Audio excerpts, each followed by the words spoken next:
Good afternoon, everyone. Welcome to the Big Bold Jewish Climate Fest session on decarbonizing Jewish organizations. My name is Jessica Haller. I have the privilege of serving as the vice chair of the board of Chazon, the largest faith-based environmental organization in the country. And I am also a leader with the Climate Reality Project. And I am thrilled to be here with this amazing panel for you to talk about decarbonization and decarbonizing our Jewish organizations.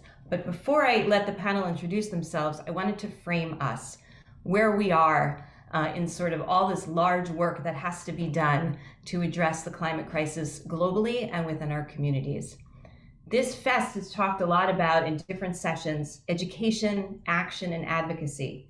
We need to attack the climate crisis on all of those axes. Education leads to action, leads to advocacy. We also need to address it for ourselves, for our own institutions, and for our larger communities. And where this session falls in, I'm hoping you've already been educated in a lot of areas and understand the issues that we're grappling with. This is an action session. This is about actually taking carbon out of the institutions that you are associated with, that you go to, that you are a member of.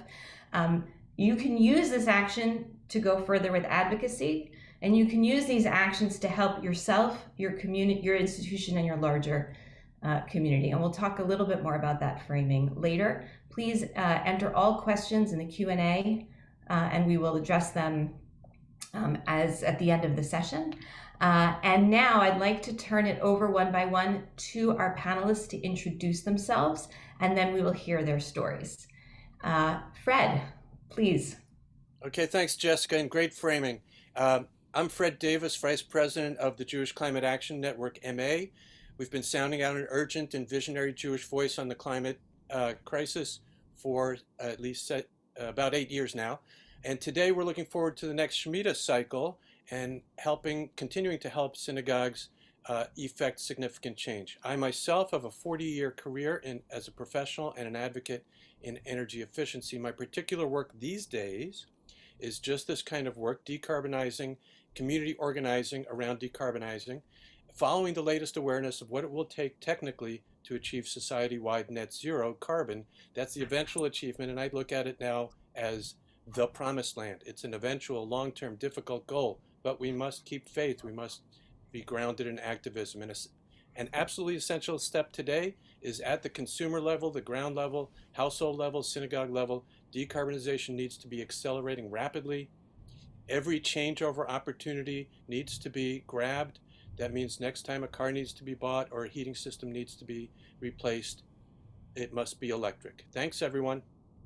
Thanks, Fred. And now Roger Feigelson from Peninsula Temple, Beth El. Thank you. Am I sharing my slides now or just intro? No, we're just doing a 1-minute intro. Just tell everyone who you are. Thank you so much. Got it. No slides then for now. So I'm Roger Feigelson. I'm with the Peninsula Temple, Beth El. I'm the president of the board of trustees. And we're here really to talk about our journey in deciding to go with solar panels for our congregation to do our part in decarbonizing and making our temple more green. Great. Thank you so much. Adam, please introduce yourself and all the wonderful things you've done. Hi, my name is Adam Berman, and I am currently the Chief Strategy Officer at Chazon. Before this role in my life, I was the founding CEO of Urban Adama, which is a Jewish community farm here in Berkeley, California. And before that, I was the executive director of the Isabella Friedman Jewish Retreat Center, where I founded Adama. And I have spent 25 years integrating Jewish environmental programming and greening into the institutions that I've been a part of.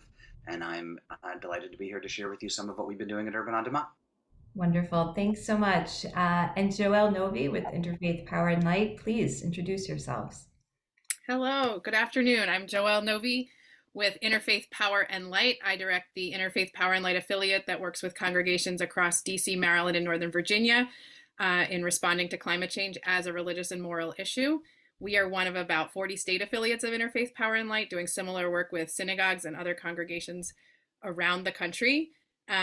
We support congregations in responding to the challenge of the climate crisis in all three categories Jessica mentioned: education, greening, and advocacy.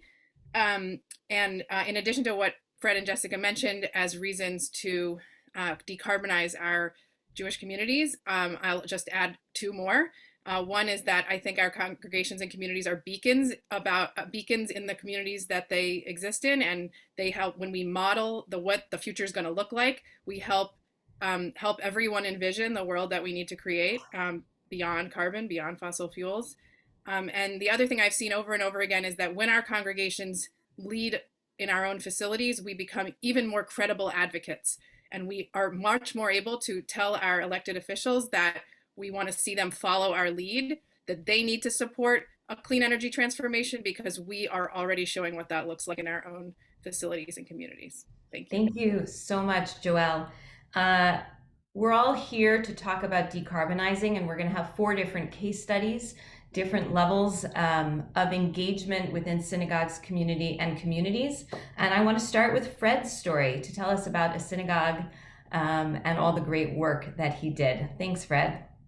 So, Jewish Climate Action Network has a cycle of 3 workshops. 2 of them are still coming in the fest. If you're interested, and you may be more interested after seeing my slides, go to the community events and find the link there. The one right after this session is at 1 o'clock. So, 50% decarbonization by 2030 basically means everybody here needs to effect that.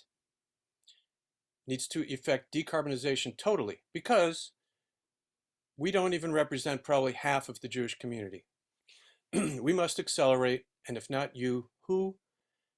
Start now. So we might think decarbonizing is all about this stuff. Read quickly. I'm not going to go through this. We might think decarbonizing is all about this stuff. And by the way, the answer is yes and yes.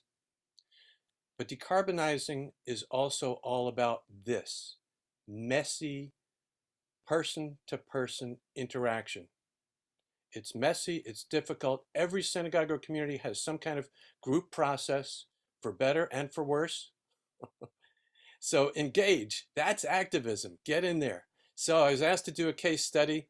We're dealing with over 100 synagogues, many more than 100, but I picked one. Guess what? Of course, I picked my own. Not because it does make for a pretty picture, but if you knew what went on to get this stuff done. None of this was top down. None of this started because carbon or climate or anything else. So welcome to my synagogue, Temple Beth David in Westwood.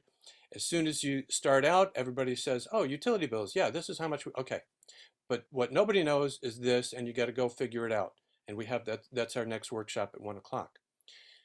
So if you think this is a very nice spring day, but if you look at the picture and picture yourself just beyond the portico there, looking up towards the roof, this is a day in the middle of winter. Tremendous snowfall, snow accumulation, but also terrible ice damming problems.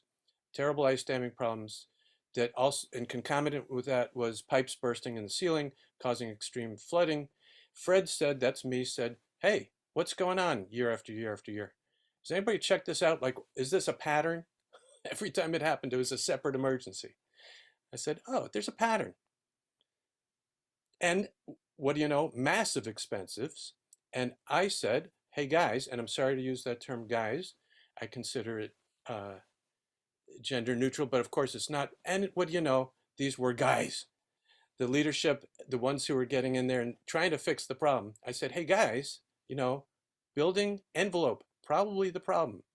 What's building envelope, Fred? Oh yeah, we're doing that stuff, Fred. Yeah. And I said, no, really. And this is the next year with more pipes bursting. No, really, guys, probably insulation. And next year goes by. Still, they're working on it. We got it under control. Please. And you can feel for anybody in the position that here I am kibitzing. They're trying to do their job. Anyway, I know an expert. I happen to know the national expert in this regard. How much is that going to cost? Oh my goodness, Fred. And I said, well, you just told me how much we're spending anyway. But it's going to cost that? Yes, it's going to cost that. Okay. So he comes in, get a 100-page report, and it says, what do you know? Heat leaking from the interior. But, and this is what we're really earned his keep, he recommended a whole different insulation system. We did it. And I said, hey, before you go, how much will that save us? And of course, the leadership could care less about energy savings at this point. They had these emergencies. Okay, but I cared. So this is what actually happened. Significant decrease in our carbon footprint, and what do you know, $5,000 a year savings in annual expenses. So next up, LED lighting. I said, hey guys, you know what? I actually know about lighting. They said, yeah, Fred, it's just light bulbs. I said, I know, but this is what I talk about all the time. This is my field. I'm a professional. I've been a professional for decades. I speak, I train people. I go to the, I lead at the conferences. I organize the, anyway, they said, thanks, Fred. Yeah, we got it. All right. So again, I said, I know an expert, but there, and that expert is me. But in this case, there's an extreme anti-expert. Anyway, it was a horror show, but stuff happened. Stuff happened. But behind the scenes, you just wouldn't believe what went on. Stuff happened. We decreased our carbon footprint, decreased our expenses. Terrific. So Fred says again, and I'm not the only one now, a few people are saying over years, hey, we've got near perfect orientation for solar on our roof.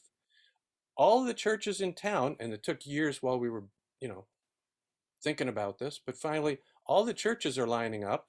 They're all getting together in a whole program. I said, let's join. Let's join. Let's not be the only house of worship in town that didn't go solar. And just a reminder, solar makes us a lot of money. Yeah, but. The rabbi sat in and said eventually, I got to go teach the kids. I've been sitting in all these meetings for weeks, months, years. At this point, I got to say, I've been listening. I'll come back in 45 minutes, but before I go, I want to give you this charge. I want you to find a way to yes. And he walked out. And that was the turning point. We still had plenty of meetings, but finally we got the solar on the roof. Ta-da. And now we've got this green offsetting renewable global benefit, we're calling it. It offsets our electricity. In 2021, it offset all our electricity. So much so that we have a net zero electric bill for the year in 2021, first full year. And now we're going further. We're looking at heat pumps. Now this is a big hurdle, but each of those were huge hurdles, much bigger than they should have been. But in this case, look what would happen if we take out our carbon. This is real decarbonization. Everything else is reducing carbon. This is taking carbon out, taking the gas burning out, and instead electric heat pump, air source heat pump, ASHP. And further, what if we went and to full solar? The whole rest of our roof there's a lot of opportunity for solar there that would totally offset all that electricity in 2024, and that would be net zero, promised land. When I go to the board, I can point to this huge number, $169,000 cumulative back over the years. So broaden the picture, grab those benefits, claim them, be proud of it. And look, we end up having no net utility bills going forward if we go this way.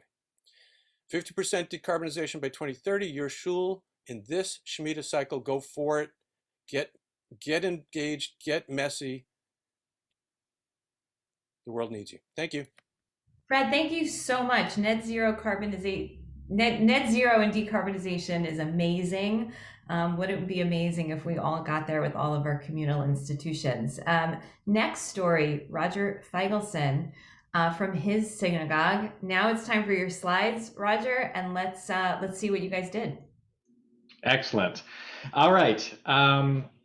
As I said, Roger Feigelson, president of Peninsula Temple Beth El, and I want to talk about our solar project. And Road Fade Tzedek, or Pursuers of Justice, is our social justice committee at the temple. It's one of our most active committees. And one of the things they wanted to figure out was what to focus on. And so they did some outreach, researched the different issues that were out there, and determined that climate justice was really what we wanted to focus on as a temple. And that includes advocacy, education, and action, really around greening our temple. So with that, we embarked on our solar project, and there was a variety of phases we went through. So I just kind of want to walk through what our process is. So if you decide that you want to go down this path, this will kind of give you a jump start into what you should do. So starting in the fall of 2020, we entered into this starting phase, this this area where we're just checking the feasibility. And so the first thing we did was we checked with our, the team checked with our executive director, Kate Lauser, and to see if it was even something we should do. And she said yes. If she said no, this would be a very short presentation and we could move on. But she agreed, and we moved on to the next step, which is to form a team. So we have a dedicated team with Nancy Schneider. She's a member of the Road Fade Aesthetic Leadership Team, an environmental volunteer and a solar homeowner herself, and she's actually on with me to answer your questions as they come up today.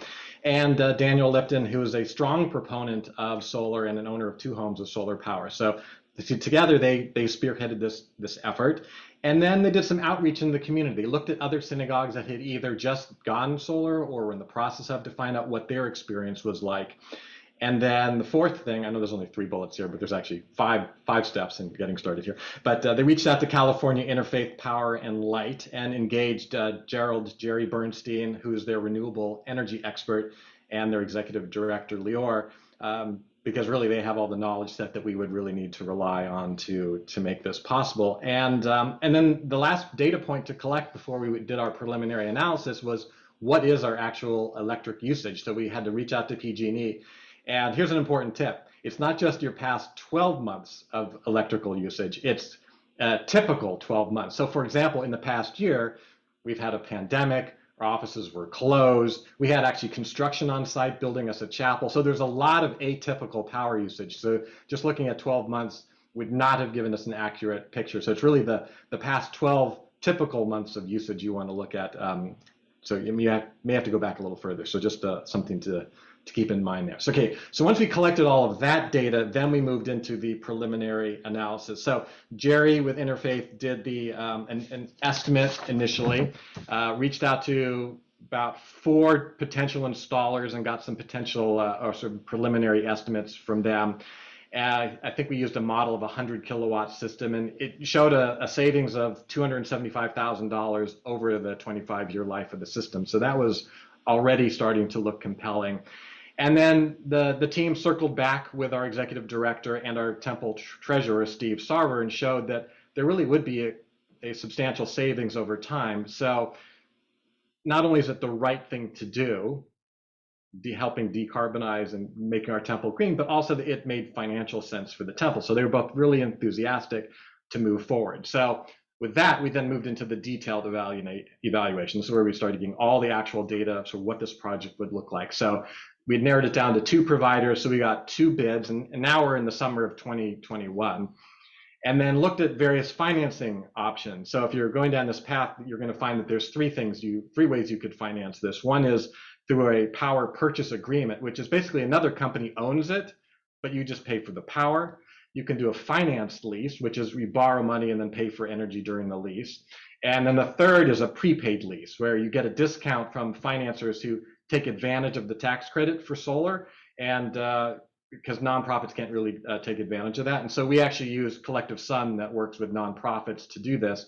That was the route we ended up choosing. So, but we did have to look at all 3 of those models and figure out what made sense for us over that 25-year time period. And then there's some additional pressure added by the state of California because the regulatory body is looking at changing the credits and that sort of thing. So it actually, over time, is going to get less interesting, less advantageous financially to do it. So we wanted to move quickly to take advantage of everything that we could. And so once we had all of this, we came back to the board treasurer. He was in support of doing it. It came to me as the president, and I asked what I always do when someone comes to me: you want to do what now? And then, but actually it was great. It really was a no-brainer to me between doing the right thing, the environmental impact, and the financial savings over time. So that moves to the decision process. Once they get past me, then we have to go through the board. And so the board, my recommendation with the board is submit the whole proposal in advance of the board meeting. We don't want to spend time going through that, so that we can spend time in the meeting having a conversation, addressing questions, and getting into the nitty-gritty. So they did exactly that. Nancy and Daniel came to the board meeting and managed that discussion. And there were some concerns with cost. We were right in the midst of the dark days of the pandemic, and we had to shut down our preschool, which is a major source of revenue. And so here we are coming to the board with, hey, we want to spend all this money on solar. Is now the right time? But we really walked through all the issues, And similarly, they saw the value, they saw the importance of this, the long-term savings, the message it sends to our community, to the broader community, that solar and taking care of the environment is really important. So the board heartily approved it, and we ended up signing a contract with Sunlight and Power. And as I mentioned, Collective Sun was our financier on it. So here's just some tips if you're going to go down this path. Definitely work with an entity like California Interfaith. We really could not have done it without them. Have a dedicated team of volunteers that are just focused on it. It's a lot of work. There's a lot of data to absorb and get your arms around and present back to those that have to approve it. So you really want people who are going to just set stuff aside and really focus on that.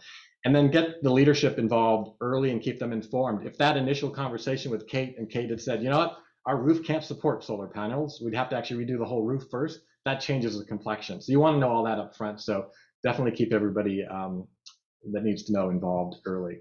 And then double check on how solar is treated. There's different incentives and rebates and credit. It's just it's different in different areas, and ours is changing. We're not even sure where it's going to end up in the future.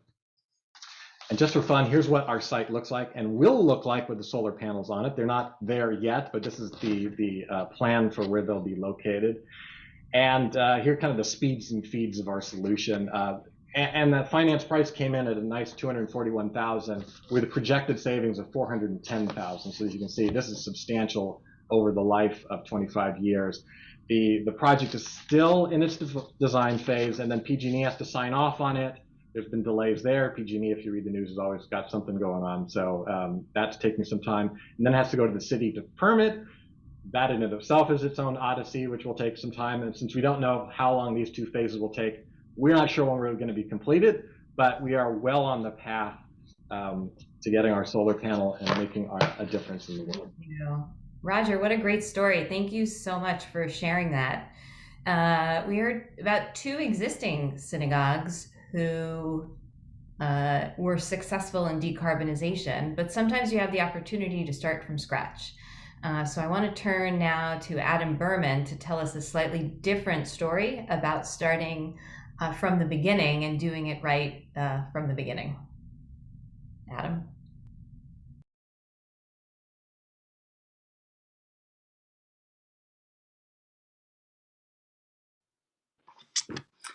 Hi, everyone. Can you hear me? Yes? Great. Thank you, everyone. It's a pleasure to be here. So I'm going to share with you the story of Urban Adamah, specifically as it relates to decarbonizing our campus. So Urban Adamah is a Jewish community farm in Berkeley, California. Why isn't my slide? There you go. Our mission is to use the tools of mindfulness, Jewish tradition, social action, and sustainable agriculture to build loving, just, and a sustainable community. And we do this work now on our 2-acre campus in West Berkeley. We produce 15,000 pounds of food. We have animals. We grow food inside and outside. We run programs for kids, holiday celebrations, regular Kabbalat Shabbat services, mindfulness retreats, and a leadership training program for young adults that integrates learning in all the 4 worlds that I just mentioned. But Urban Adamah began in 2010 on a lease site, a much smaller lease site, about a mile from our current site. And we built a portable, very low energy site. There were no buildings on the site. And we did this work on our site for 3 years. And then in 2013, we had enough momentum that we felt like we could shoot for trying to buy a piece of property in West Berkeley, which we did. It was a 2-acre parcel about a mile from our original site. And we dreamed big about what we could build here and what we could develop. And from the very beginning, and this is the first tip I want to recommend, is that if you're building a new facility, to integrate decarbonization into the very fabric of what you're going to do very early on. And so for that in large part meant orienting all of our buildings so that we could maximize solar potential on site. So you can see this was a picture that we drew early on about what it could look like. And as you'll see, all of these roofs are facing south. And so this was the vision. This is what the site looks like today. So that picture was in 2013. We broke ground in 2016. And as you can see, we have solar on our admin building. We have solar on our main community hall. And we're in the process of putting solar here, on a retreat center that's built here. Can you guys see my cursor move? Yeah. And we're going to put solar on our main community hall, which we're going to break ground in about a month. The reason why I'm focusing on solar is in large part because California's Title 24 Energy Code meant that a lot of the things that Fred already named with regards to lighting and insulation, and I would say even much more than that, were already baked into our project. One of my messages for folks is, as far as I can tell, California's Title 24 Energy Code last updated in January of 2020, is the most stringent energy code in the country. So, if I was building a project anywhere else, depending on what state I'm in, I might say to my contractor and my architect, look, I just want you to build our buildings to California's Title 24 Energy Code. Obviously, if your climate is really different, you'd have to look at the details of that. But as a baseline, I would start there. And we knew there wasn't much we could squeeze out of energy efficiency within our building envelope and within much, although not all of our energy systems, I'm going to talk about that next, because of the baseline code that we already were required to build by. So a big question for us in the very beginning was, do we build an all-electric facility? Like, do we just get rid of the gas line entirely? And we went back and forth on that. And at the end of the day, I regret the decision that we made. We actually decided to put in a gas line. And the reason why we didn't do it at the time is because the main solar panel, the main electrical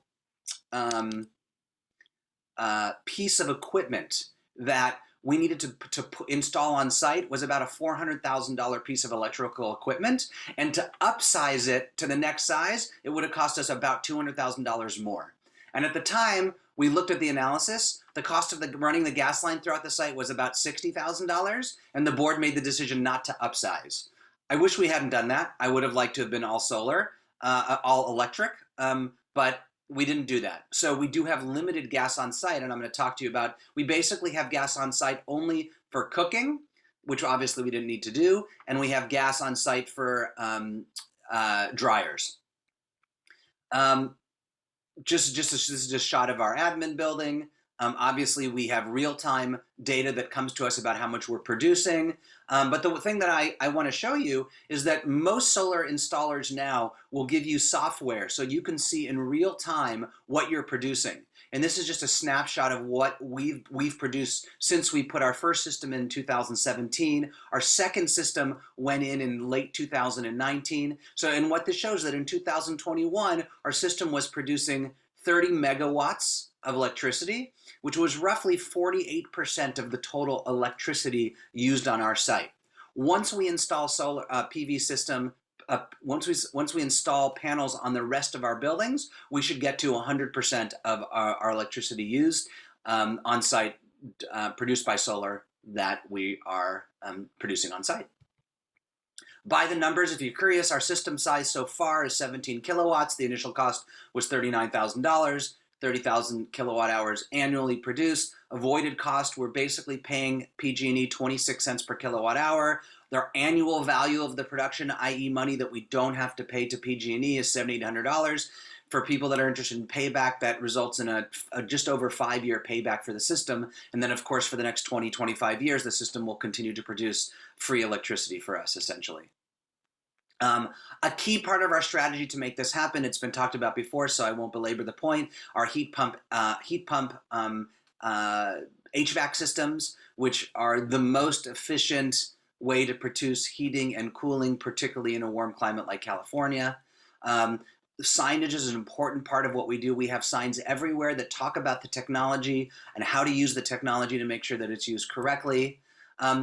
The second thing that the second point that I want to make here is that, carbon impacts are can be very site specific. In California, unlike New England, the carbon intensity of potable water is pretty high. It has to be pumped pretty far, And so on a site like Urban on Demand, early on, we decided, okay, we're concerned about the embodied carbon footprint of the energy that we're importing on site. What can we do? Didn't make any sense to do rainwater capture because in California, it only rains, if we're lucky, 3 months out of the year. And so the amount of storage you'd have to build doesn't make sense at all for the amount of water that you can capture in that short period of time. But instead, we looked at gray water because we're producing gray water year round. And so in our new community hall, our showers and our washing machines are connected to a gray water system, which feeds our farm. This is what it looks like above ground. This is what it looks like in the sort of shed. And as you can see from this slide over here, since we installed this project, we've displaced 65,000 gallons of potable water with the gray water that we are collecting on site. And the only reason why this number isn't much higher is because of COVID. For the last 2 years, our community building has been mostly empty, so we actually haven't been taking very many showers and using very much laundry water. So it's about 10% of what we've displaced, about 8% of what we displaced. The makeup is how much water we've had to take in from the city, but that should grow to about 30% once our building becomes more used. That's great. Toilets. Got 30 seconds left. Great.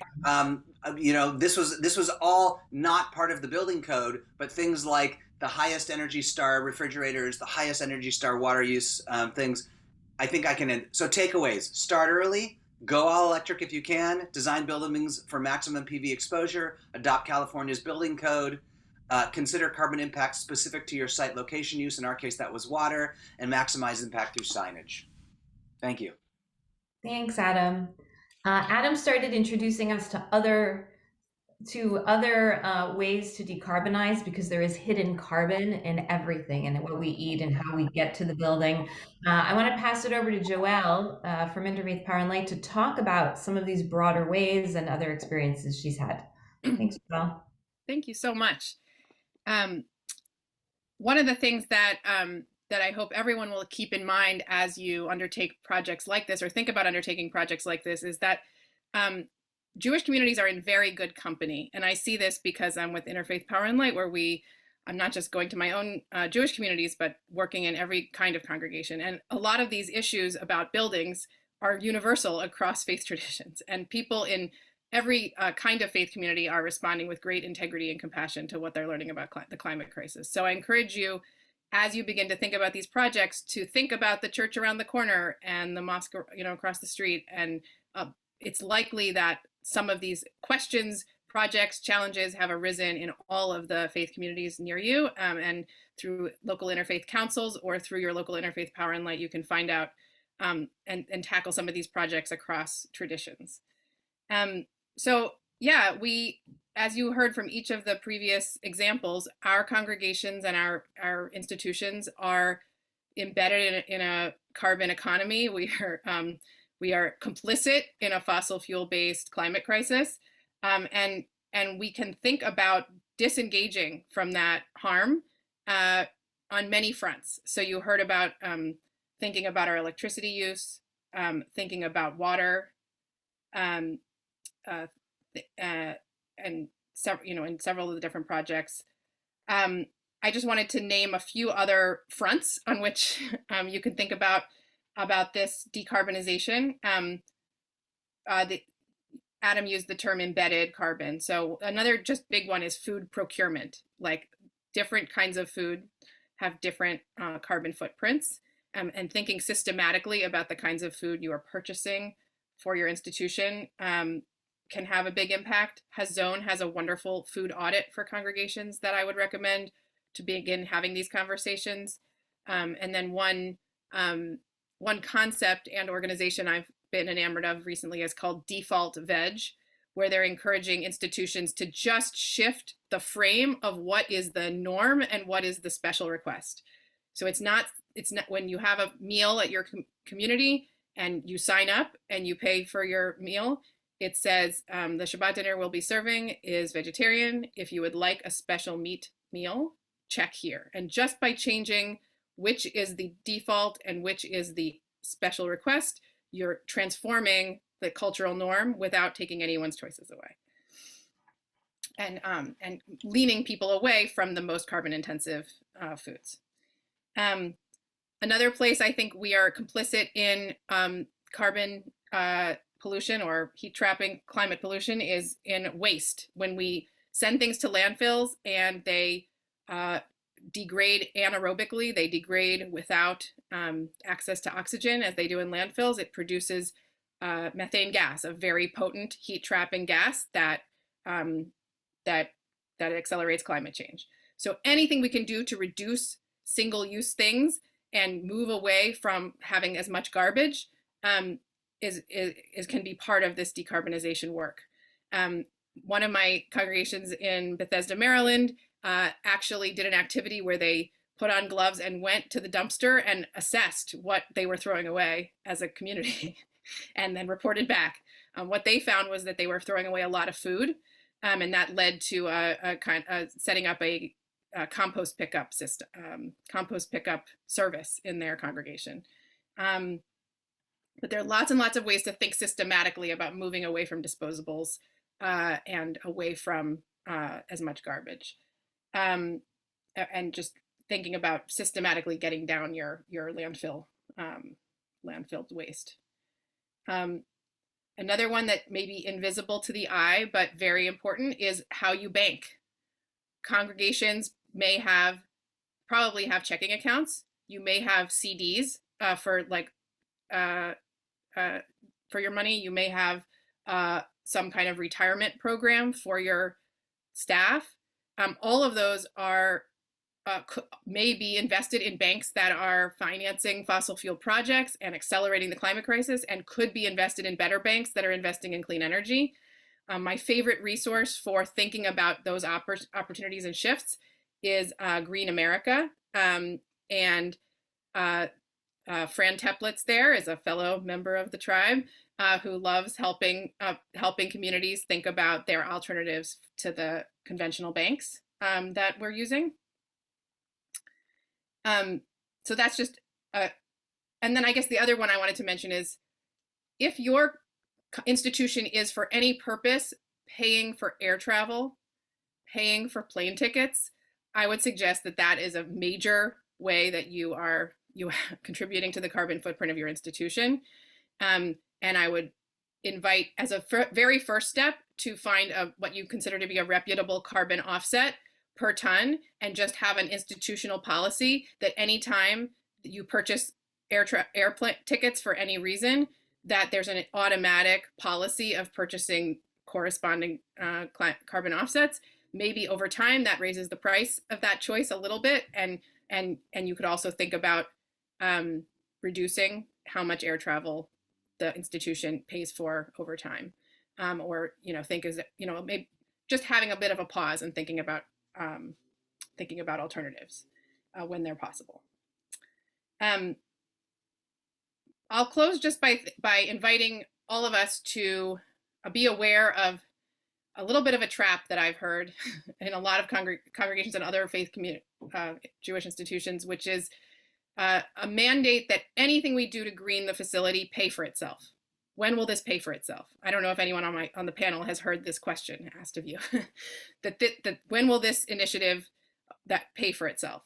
And many of these things do pay for themselves, as you heard our presenters say in their case studies. But that question implies that this is not central to the purpose of these institutions. That we do not say, when will the Shabbat morning services pay for themselves?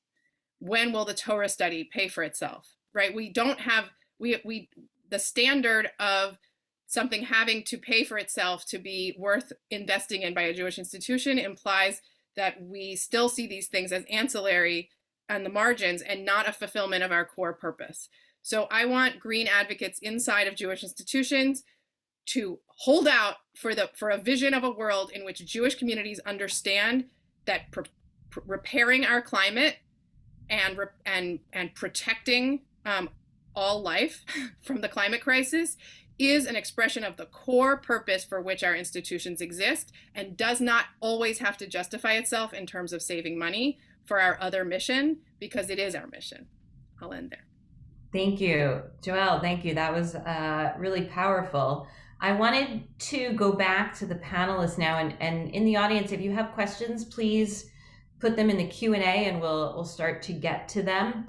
I do want to mention, thank you, David, for putting this in the Q&A, that most states have deregulated energy supply. So, for example, in my own home, I don't have solar panels for various reasons, but we do use clean energy through an ESCO. So you can buy, and in your institution, you can also buy zero carbon electricity as a first step. In that light, what's the first step? I think that we as individuals and communities can achieve anything if we know what the plan is. So what's a great first step that you would recommend to some of the folks who are watching? Jill, do you want to start and then? Sure. I think the first step is to form a hub inside of whatever institution it is where you can be in ongoing conversation about this work. If it's just you, think of one or two people who you think might be sympathetic and have a conversation over coffee with them, and think about what you're both motivated to do, and plant a flag if there isn't already a green committee or a climate justice team. Create some kind of ongoing thing where you meet regularly and talk about the things, and this is not a destination, it's a journey. So kind of find your fellow travelers. Right. And it's not you alone. Actually forming a team is the first step in the Green Seal of Sustainability project. If you want a Green Seal, we say you must form a team. Anyone else have a first step on the panel? You want to go off mute and go ahead, Fred. So I totally agree. Green team, forming a green team, strengthening your green team, that is the most important first step. I agree. So next to that, I would, if you noticed in my case study, I pointed out expertise. Somehow we tend to find that the individuals empowered to make decisions in our own communities tend, just by necessity, they can't have everybody in the shul kibitzing, right? They've got to do their job, whether they've risen above their Peter Principle level or not. They still have to they have to fend off the must. So anyway, so there's at least some resistance to kibitzing. So therefore, outside expertise can be really, really helpful. So JCAN, here, we're based in Massachusetts. This can work anywhere. JCAN has assembled over a few years what we call our Tech Council, TECH Council, and that's a group of couple dozen professionals in energy efficiency and climate. And we, as an organization, we cycle around to them, asking them the tough questions and putting them out there. But the point is that, as I pointed out in my case study, expertise can do wonders to break through a barrier if the green team by itself is not able to achieve everything it wants to. Great. And by the way, one last thing is that expertise can often and is often found best at the contractor. The contractor who's doing this work all day long, isn't bothered by the silo that we're stuck in our own synagogue. They've seen it here, just as Joelle was saying, every house of worship has a lot of commonalities to the other. Same for the contractor. They see your issue replicated. They can cut through a whole lot of stuff that you get stuck with. Okay, stuck by. Thank you. Also, please pay attention in the chat. Some of the panelists are putting out additional information. Adam says Carbon Collective is where he has his money, so you could take a look there also as you're putting in your questions. Roger, Adam, do you have any thoughts on the first step? I don't know if this is the first step, but one way to make it as easy as possible for your institution to do what you want it to do is do the initial legwork. Like, call your local utility, find out the details, ask the operations manager at the facility to send you the last 12 months of electricity bills, and do the analysis yourself. I know that we want administrators of our synagogues and leadership to do what we want them to do because it's the right thing to do, and we should make that case. And if it's also true that the payback financially is positive, which it often is, it's worth us knowing that, so we can share that as part of what we're sharing. I absolutely agree that we have to embody the value and make it core to who we are, regardless of the payback. And we shouldn't ignore the payback because in many places the payback is compelling, even for the skeptics out there. Yeah, totally. Thank you. Yeah, and I think I would echo what Joelle said. It's got to be lay led, at least in our case, it had to be. And we had the social action committee. So you need that strong committee that's passionate, that's willing to take the time and dig into it and really drive it. So get those volunteers, find them that they're passionate and send them on their way, and they'll do the work if the passion is there. Great. Yes, thank you. And there are two resources I just want to highlight. One is Interfaith Power and Light, which we heard a lot about, and the other is the Chazon Seal of Sustainability, hazon.com/seal, gives you a roadmap on how to be better than yourself in your own institution year over year, whether that's the land, the food, the water, the energy, and gives you a cohort so you're not doing this alone. I want to address a question or a comment from Ellen and Nancy. Their sisterhood changed the kitchen, great, to encourage real plates and utensils, but there's pushback over water usage. Is that better? Is the water usage, we were doing disposables and now we're washing dishes. How do we justify it? So I want to just give one bit of information and see if anyone else encountered this. There is a tremendous amount of water usage put into the manufacture of everything that we use. So when you have a paper plate, you don't wash that. Hopefully it's compostable, right? You don't wash that paper plate. You take it and you put it in the compost bin. But to make anything, to make the paper plate, to make the compostable plate, and to make the plastic, tremendous amount of water is put into that process. So the life cycle analysis would show you that there's much less water usage over the life cycle of the product. That information is available in there. I don't know if the exact details will sway hearts and minds, but that's one of the answers I would give. Does anyone else have anything to add there? Just that industrial dishwashers are extremely efficient with water. If you're washing it, like hand washing things, uses a lot of water. But if you're washing it in an industrial setting, but this is the nebbishy question that people will ask. So be prepared. I mean, be prepared. Do a life cycle analysis and be ready. That people also say, doesn't it take more energy to make the solar panels? That people say these things because it's sort of like I don't know. It gives them pleasure to kind of do a whataboutism with the green leaders, but just be prepared for these and have an answer ready. Yeah, Carol is following up. Any way to convince the congregation to start that process? Sorry, go ahead, Fred. Yeah, the whatabouts, and as I call them, yeah buts. I joke around and I say JCAN has accumulated the catalog, and it's now 3,000 pages thick of the yeah buts. And if you notice when I cycled through at the beginning of my slides, some people think decarbonizing is about this or this or this. If you look at it a little closely, I put fear. Fear is in every category. Fear of the unknown, of the new, of the different. But what if it doesn't work? And by the way, one of my favorite, and this is another reason why we today, JCAN is today tending towards peer-to-peer programs, so that if your co-congregant gets up and talks about solar on their roof, now we're talking households, I know, but co-congregant gets up and talks about their own roof. They're not the expert, but it works fine for them. And somebody asks them, yeah, but what happens when it snows? Like it never snowed on that person's roof. Okay, but when that non-expert answers the question and says, it's fine. And range anxiety for EVs is another one. It always gets asked, but sometimes the non-expert is super helpful also.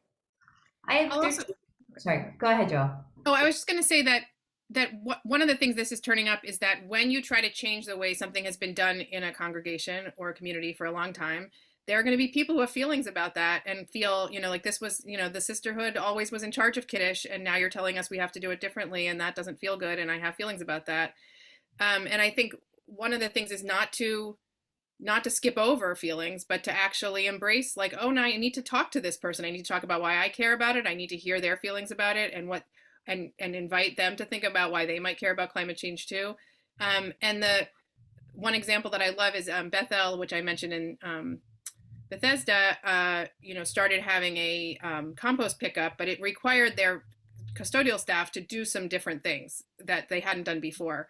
And they were really embracing that they tried to invite the custodial staff to feel really proud that they were a critical part of the Green Tikkun Committee in making this possible, that for them to start composting. And they even bought the custodial staff polo shirts with the Green Tikkun Committee logo on them and had them wear them proudly at Kiddush. So it was an invitation for the staff that might otherwise have felt like their extra labor was being taken for granted, instead inviting them to celebrate that they were part of this green change. So I invite you to think about this diplomatically and politically, and really, if there's somebody who's going to have uncomfortable feelings about having something change in your community, like, invite them to be part of the team that makes the change happen.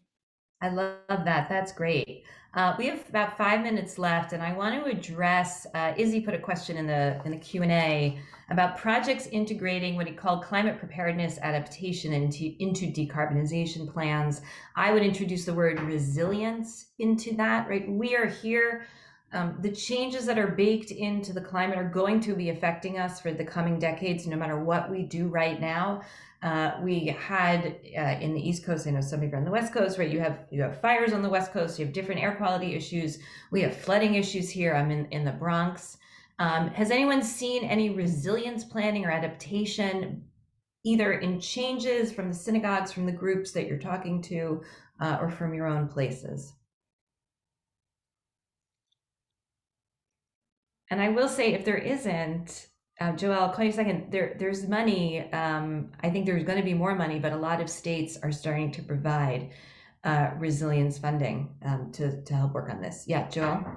Well, just to know that the most important thing we can do to be resilient through crises is to have strong communities where everyone knows each other and everyone takes care of each other. So just by being effective Jewish communities that really lead with relationships, we are becoming resilience hubs for whatever coming next. So let's value that. Two quick. There's some good work going on helping congregations think about adaptation. I'm blanking on the name of the organization, so I'll look it up after I talk and put it in the chat. Just a few quick things that I've seen a lot of. One is, if you're getting solar anyway, you have a choice to pay a little more usually for battery backup. That's worth it, because that means that your congregation can be a source of energy in a power outage. If you don't have battery backup, when they turn off the lines to fix them, they'll turn off your solar panels too. So I would encourage congregations to make that extra investment in the battery backup, so you can be a source of power for your whole community through an outage.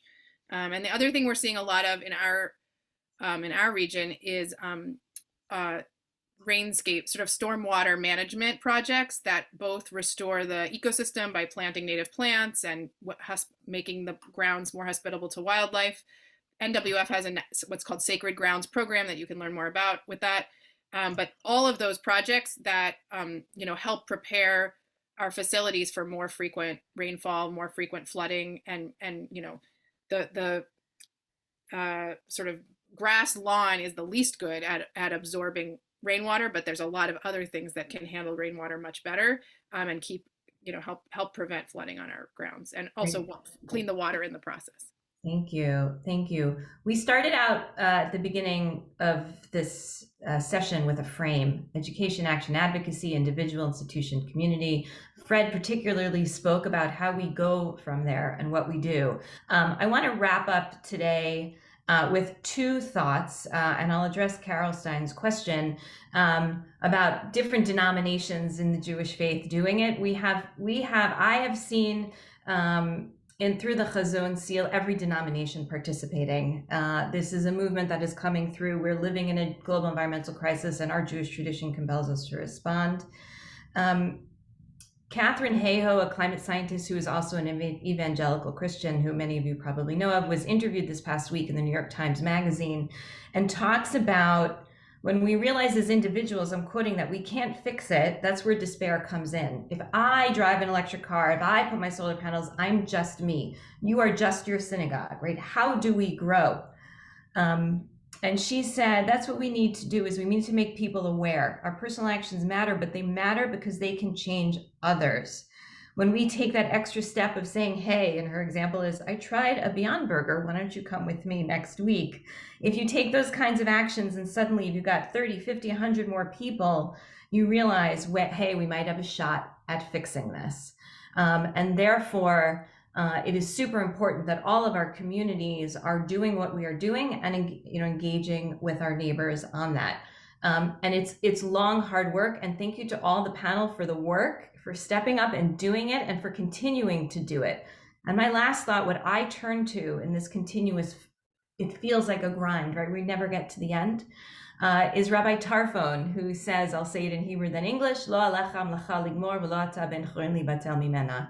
Right? It is not on you to finish the work, and yet neither are you free to desist from it. This is our job, to keep going, to keep doing the work, and with all these amazing people and the resources that we have. I want to encourage you to go to the next Fest event, which is entitled Engaging Younger Demographics. So again, talking to younger people, and our job now of pulling the rest of the community into the work that we're doing. Engaging younger demographics through climate action at 1 p.m. Eastern time. It is 12:59. Thank you again to the panelists. And that's all I got.